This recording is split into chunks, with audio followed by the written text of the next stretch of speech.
নমস্কার বন্ধুরা, ডিম খেতে কার না ভালো লাগে। আজকে আপনাদের কাছে নিয়ে এসেছি ডিমের একটি নতুন রেসিপি। প্রথমেই ডিমগুলো সেদ্ধ করে আমি ভেজে নিয়েছি, তার সাথে ভেজে নিলাম সেদ্ধ করা আলু।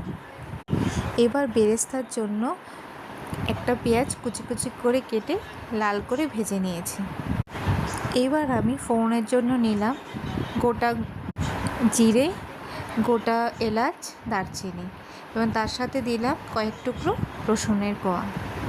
এবার এর মধ্যে আগে থেকে পেস্ট করে রাখা পেঁয়াজ দিয়ে দিলাম। এবার এর মধ্যে দেব পরিমাণ মতো নুন, হলুদ, জিরে, ধনিয়া আর লঙ্কা পেস্ট। এবার ভালো করে মশলাটা কষিয়ে নিয়ে গরম জল দিয়ে ওর মধ্যে সেদ্ধ করা আলু আর ডিমগুলো, ভেজে রাখা ডিম দিয়ে দেব।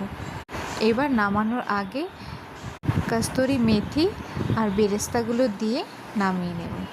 রেডি আমাদের আজকে ডিমের কারি রেসিপি।